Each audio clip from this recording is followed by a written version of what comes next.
Fala DS, seja muito bem-vindo, muito bem-vinda ao canal da comunidade Data Science. Sou Bruno Piato, sou biólogo, sou aluno aqui da comunidade e hoje eu estou aqui para a gente conversar sobre um assunto que me interessa muito e eu acho que também te interessa, porque senão você não tinha clicado aí nesse vídeo, na verdade, que é a ideia da gente usar análise de dados e ciência de dados nos esportes. Como que a gente pode fazer para melhorar o rendimento, melhorar o número de vitórias, aumentar o número de recordes que os times têm, que os atletas têm, usando dados, usando as nossas análises para isso. Beleza? Mas antes da gente ir para o vídeo, eu quero te convidar para que, se você ainda não está inscrito no canal, se inscreve, curte, compartilha esse vídeo com outras pessoas que podem se beneficiar dele também. Assim a gente pode levar cada vez mais e mais assuntos e conteúdos para você. Beleza? Não se esquece também de ativar o sininho lá, que assim você recebe todos os vídeos fresquinhos saindo do forno. Beleza? Bom, bora para o vídeo.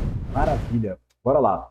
Quero te contar um pouquinho sobre como que as análises de dados e a ciência de dados são utilizadas nos esportes. E para isso, eu quero te apresentar um caso, que foi o caso que ficou conhecido como Moneyball, por causa de um livro e também por causa de um filme, e ele acabou revolucionando a indústria dos esportes e como eles utilizam os dados até hoje. Então eu quero começar te contando o que foi esse caso, para a gente se aprofundar como que as análises de dados e a ciência de dados pode ser utilizada dentro dos esportes, que é muito legal, beleza? Bom, antes de mais nada, Moneyball, a palavra Moneyball veio de um livro escrito lá em 2003 pelo Michael Lewis. O livro se chama Moneyball, The Art of Winning an Unfair Game, ou seja, Moneyball, né, a bola do dinheiro, a arte de ganhar em um jogo injusto. Por que injusto? Olha que legal.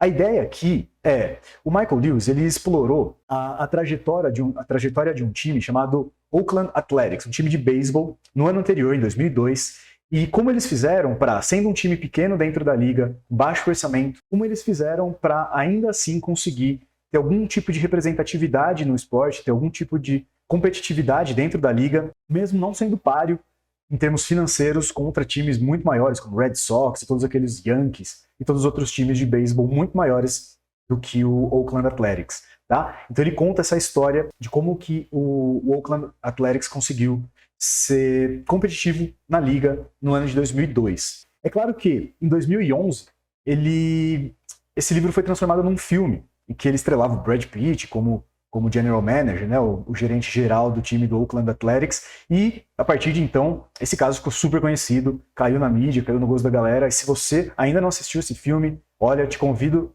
seriamente a assistir. Se eu não me engano, ele está disponível no Netflix. Esse filme, e o livro também, ele conta a história desse cara aqui, o Billy Beane, que ele era o gerente geral do time Oakland Athletics, tá? No filme ele é representado pelo Brad Pitt, e basicamente a ideia aqui era, o Billy Beane estava cansado de perder ano após ano contra esses grandes times da liga, contra Red Sox, contra os Yankees.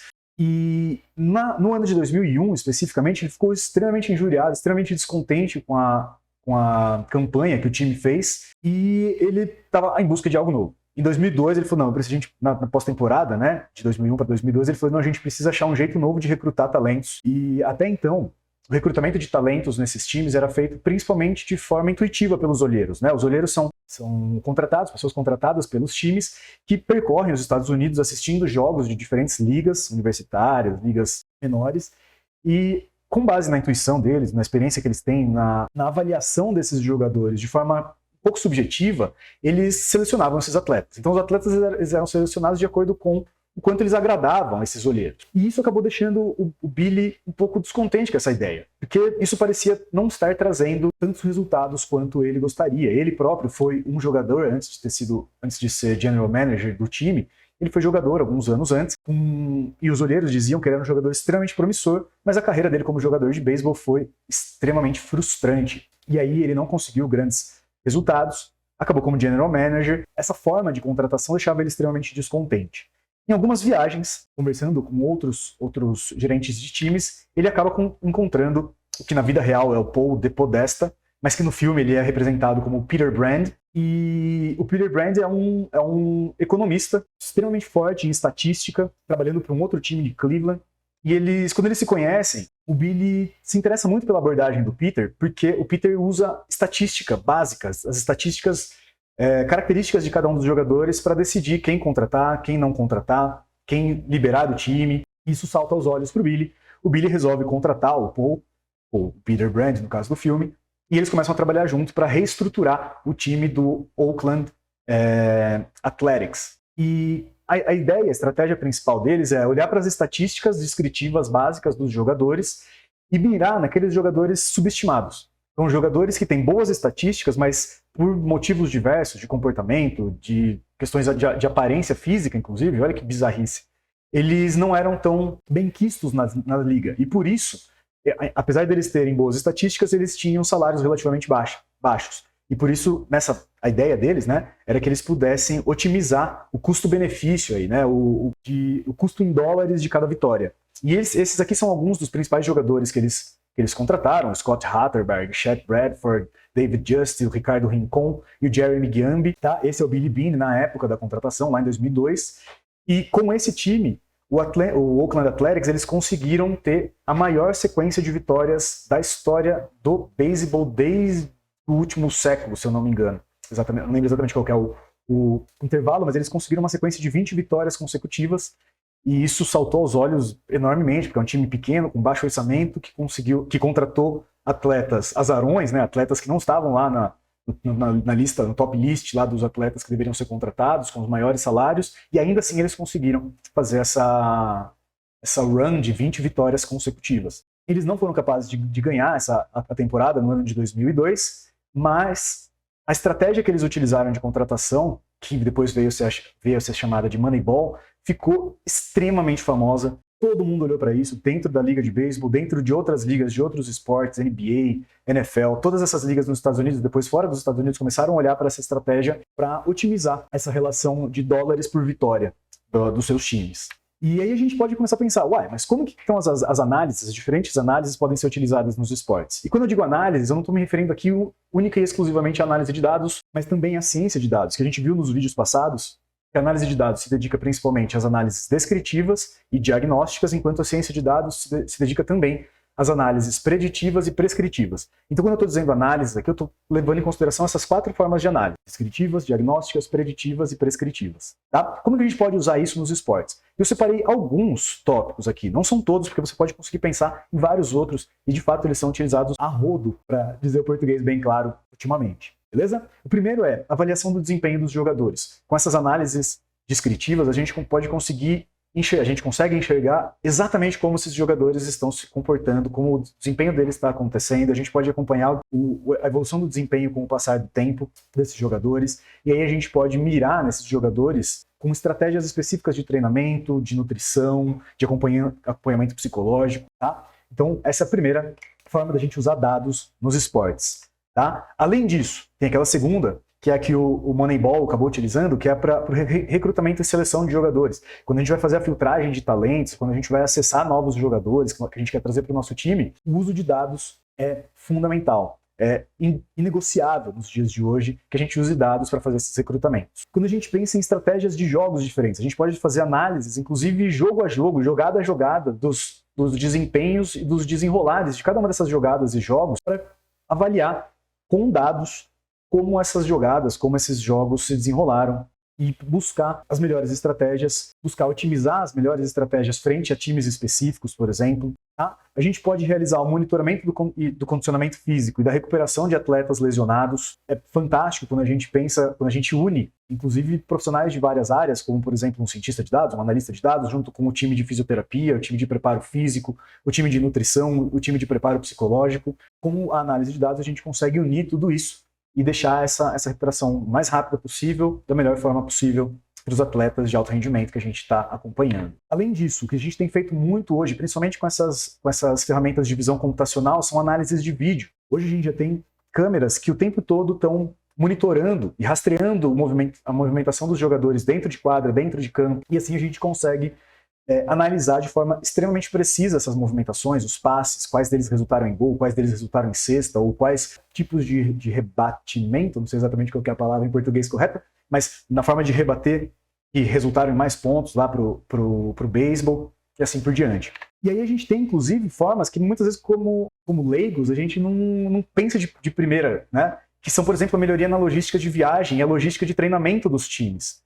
Porque quando a gente pensa em times, por exemplo, eu sou muito fã da NBA, eu já vou te contar isso um pouquinho daqui a pouco, a gente pensa em times que jogam 82, 83 jogos numa temporada, que geralmente dura 6 meses, e que eles jogam dia sim, dia não. Então essa logística de viagem tem que ser otimizada para a gente reduzir, inclusive, custos. O mesmo serve para treinamento, porque muitas vezes a gente não vai conseguir fazer o treinamento em casa da forma como a gente gostaria, né, na casa dos times. Então a gente pode usar as análises descritivas, prescritivas, diagnósticas e preditivas aqui também. Além disso, a gente pode calcular e estimar o envolvimento do fã de acordo com algumas estratégias de marketing, algumas estratégias dentro do jogo que a gente realiza, quando a gente prioriza um determinado tipo de jogada em detrimento ao outro, porque afinal, esse também é uma fonte de renda para os times, né? A venda de ingressos, venda de camisas, enfim, todo o mercado em volta dos esportes aí, venda de assinaturas. Tá? A gente pode fazer a análise tanto descritiva quanto preditiva e prescritiva de lesões. Será que eu consigo criar modelos que conseguem prever quando um atleta vai se lesionar? Será que a gente consegue minimizar o número de lesões em relação ao número de jogos que um jogador está jogando? Principalmente quando a gente fala, por exemplo, de NBA, 83 jogos em 6 meses é uma loucura. A gente vai ter que lidar com lesões. Se a gente conseguir prever quando essas lesões vão ocorrer, a gente consegue otimizar, por exemplo, a minutagem de um jogador para que ele não fique tanto tempo em quadra a ponto de se lesionar. E a gente consegue manter ele mais tempo em quadra, mesmo contando melhor os minutos que ele fica em quadra, porque a gente evita que ele se lesione e assim a gente evita que ele perca muitos jogos em sequência. Tá? A gente pode otimizar nossas estratégias de marketing. Essa é a primeira talvez que a gente pensa quando a gente pensa em dados, né? A gente sempre pensa em otimizar estratégias de marketing, estratégias de negócio, e de fato a gente pode entender como o marketing, os negócios de um time vão analisando seus dados. A gente pode fazer uma avaliação do desempenho de equipamentos. Quando a gente pensa mais uma vez na NBA, as tabelas em que esses jogadores, muitas vezes pesando 100 e poucos quilos, se penduram para fazer as enterradas, ele tem um desgaste. Esses equipamentos têm um desgaste. O taco de beisebol de um jogador de beisebol tem um desgaste quando ele impacta na bola. E esse impacto de um jogador de golfe, ou, enfim, de uma chuteira, de uma bola especificamente, tudo isso vai impactar no desempenho dos jogadores. E quando a gente está falando de esportes de alto rendimento, qualquer vantagem que a gente puder ter, qualquer mínima diferença no desempenho de um atleta que a gente puder alcançar, ela vai ser bem-vinda e ela vai possivelmente resultar em mais vitórias. Pensando, por exemplo, num atleta de velocidade de bicicleta, de carros de corrida, de motos. Tá? Então a gente tem muito a explorar aqui ainda. Beleza? O que eu posso te dizer, portanto, é que desde o Moneyball, lá em 2002, 2003, até agora, muita coisa já mudou nos esportes, muitos times têm investido em criar equipes de cientistas de dados, de analista de dados, e eu posso garantir que eles vão continuar mudando, principalmente quando a gente pensa no aumento da capacidade computacional, dos novos algoritmos, de uso de inteligências artificiais, aumento da capacidade de visão computacional. Tá? Então, podem ter certeza que os esportes vão ficar cada vez mais interessantes nesse sentido, cada vez mais com maior rendimento, com cada vez mais recordes sendo quebrados. E eu quero te mostrar uma outra coisinha aqui ainda. Vou mudar aqui, tirar o meu PowerPoint, colocar aqui no meu browser, porque olha que legal. Quero te mostrar rapidinho um projetinho que eu fiz aqui. Em 4 ou 5 meses na comunidade Data Science, eu consegui fazer esse projeto. Eu me propus fazer uma análise de dados aqui dos jogadores da NBA. Tá? Então o que eu fiz foi um NBA Dex, tipo da Pokédex, para quem gosta de Pokémon aí, quem lembra do que é uma Pokédex. A ideia é que você consiga colocar o jogador que você quer aqui, que você quer investigar, e aí eu te respondo quais são as suas principais características, suas melhores estatísticas, suas principais habilidades, tá? É isso que esse pequeno aplicativinho aqui faz, tá? Se você quiser procurar aí, nbadex.streamlit.app, eu vou deixar aqui na descrição para vocês o link, se vocês quiserem dar uma olhada. Olha que legal. Eu fiz aqui primeiro um single player view aqui, que a gente pode visualizar um único jogador, tá? Coloquei o Joel Embiid aqui, porque quem acompanha a NBA sabe que ele foi o MVP da última temporada, tá? Então eu coloquei aqui algumas estatísticas descritivas, como altura, peso, a origem dele, tá? Algumas características de dentro do jogo, tá? O número de jogos que ele participou, o número de pontos por jogo, assim por diante. Aqui do lado você tem um shot chart, que é uma representação da quadra de onde ele acerta os principais arremessos, em verde os arremessos acertados, em vermelho os arremessos errados, tá? E aqui embaixo eu criei esses gráficos de radar aqui, em que a gente consegue ver, por exemplo, aqui as principais variáveis ofensivas do Joel Embiid, em que eu tenho o número de assistências, o número de bolas de 3, de lances livres, e aí você vê quais são as principais características dele, né? Quanto maior o polígono aqui numa direção, melhor a característica dele naquela direção. Claro que aqui ele está em percentual dentro da liga, né? Sendo 0, um cara que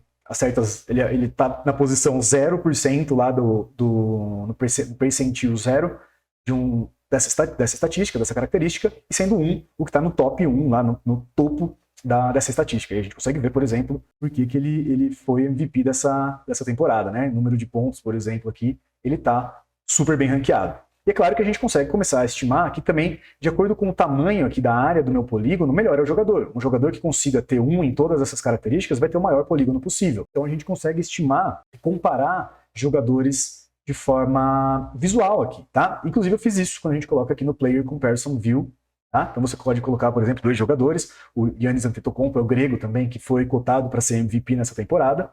Claro que você tem aqui do lado uma busca, né? Você pode mudar aqui para outro jogador, por exemplo, Aaron Gordon, que foi campeão esse ano pelo Denver Nuggets, tá? E aí você compara o tamanho dos polígonos, né? Então tem um polígono aqui no Giannis Antetokounmpo em vermelho, do Aaron Gordon em azul, polígono ofensivo, defensivo e um descritivo, tá? E assim a gente consegue usar um pouco da análise de dados para visualizar como que os jogadores estão se comportando, tá? nessa temporada.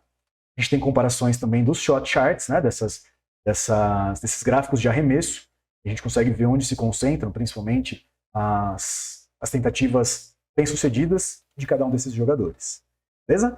Eu deixei aqui também para te mostrar um aplicativo que um amigo aqui também da comunidade, aluno aqui da comunidade, fez, que é um aplicativo em que ele discorre um pouco sobre as análises de dados realizadas no futebol. Outro esporte, né, talvez o esporte mais famoso aqui no nosso país. Tá? Ele analisa principalmente o desempenho do Brasil na última Copa do Mundo, e é por isso que o aplicativo chama Faltavam 4 Minutos, que é referência aos 4 minutos que faltavam de jogo quando a Croácia conseguiu empatar o jogo contra o Brasil na Copa e ganhar da gente nos pênaltis, eliminando a gente nas oitavas de final. Tá? Ele faz essa análise aqui, ele descreve um pouco de como vão ocorrer as análises, qual que é a principal estatística que ele está acompanhando, que é o Expected Goals, que ele chama de XG aqui, o XG. Tá?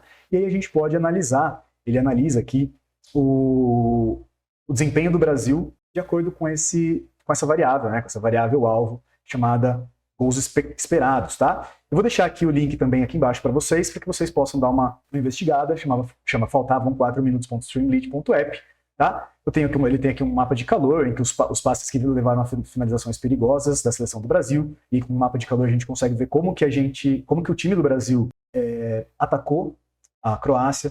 A gente consegue ver de onde surgiram, né, as principais situações de gol. A gente pode, um desempenho geral, se a gente olhar o Brasil e Croácia especificamente, deixa ele carregar aqui, os 4 minutos que faltavam, mas ele faz uma análise aqui também dos principais passes e quais foram as principais rotas, as principais vias de ataque do Brasil e as principais vias de ataque, as redes de interação entre os jogadores dentro do jogo do Brasil e Croácia, que a gente viu. Por exemplo, os passes perigosos, né, que levaram a finalizações perigosas do Brasil. Você pode ver que a Croácia guarneceu muito bem esse outro lado do campo, de acordo, inclusive, com o que a gente tinha visto aqui na análise geral, e os passes que levaram a finalizações perigosas do Brasil foram somente pelo lado esquerdo aqui, diferente do que vinha acontecendo contra os outros times que o Brasil jogou. E por fim, ele deixou aqui uma aba em que ele tem um algoritmo de machine learning, de aprendizado de máquina, em que você pode colocar aqui diferentes características do seu chute ao gol, distância em relação ao gol, o ângulo do chute em radianos, o chute original de uma bola parada ou não, e assim por diante. Quando você clica em Predict aqui, ele prevê para você a probabilidade de que esse chute resulte num gol. Tá? Então, se eu obedecer nessas características aqui, a probabilidade de eu marcar um gol é de mais ou menos 9,47%. Então, para exemplificar um pouco de como a gente pode utilizar a análise de dados, como a gente pode utilizar a ciência de dados nas nossas análises de esportes, de diferentes tipos de esportes, seja de beisebol, basquete, futebol e assim por diante, hipismo, que seja, beleza? Eu espero que vocês tenham gostado, espero que tenha ficado clara a explicação. Se vocês tiverem dúvidas e comentários, se vocês tiverem mais interesse nesse tipo de assunto, deixa aqui nos comentários que eu vou adorar ler, vou adorar interagir com vocês. Por favor, não se esquece de se inscrever no canal, ativa o sininho para receber as notificações, curte e compartilha esse vídeo. Eu te espero na semana que vem e um grande abraço.